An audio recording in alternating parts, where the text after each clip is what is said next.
There are probably several things in your house that you take for granted and don't even consider throwing out and replacing, but these are things that you should change out regularly, and what happens if you don't.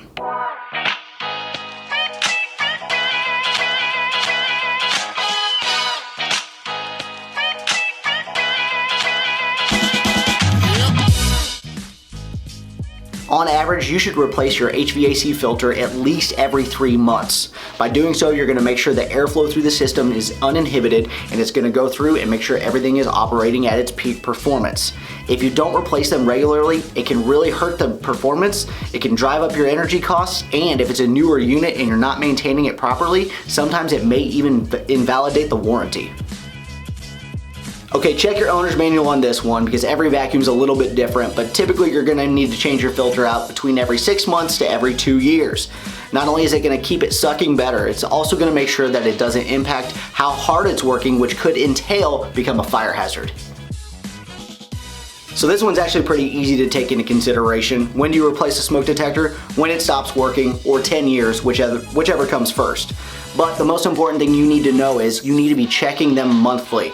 If you don't hear the beeping going off indicating the batteries are going low, it doesn't necessarily mean that it's still working properly. Make sure you check them once a month because if you do have a fire in your house, you want them operating at top efficiency.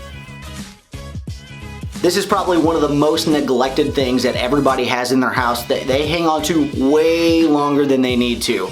Your kitchen sponge should not be used for more than 2 weeks at a time. They start to get disgusting, they smell terrible, and they're gonna harbor bacteria that can make you sick. So GFCIs don't need to be replaced as regularly as some of these other items, but you do need to make sure that you get them replaced as soon as they stop working. The best way to do that is to make sure that you're testing them every month by hitting the test button to make sure it shuts down any appliance that you have plugged in. Thanks for checking out the Aaron Advantage. As always, there's a link in the description box below to the article where I found this information. Let me know in the comments any other household items that you think you need to be replacing more regularly than you are. Be sure to like this video and subscribe to my channel to stay up to date with everything I post.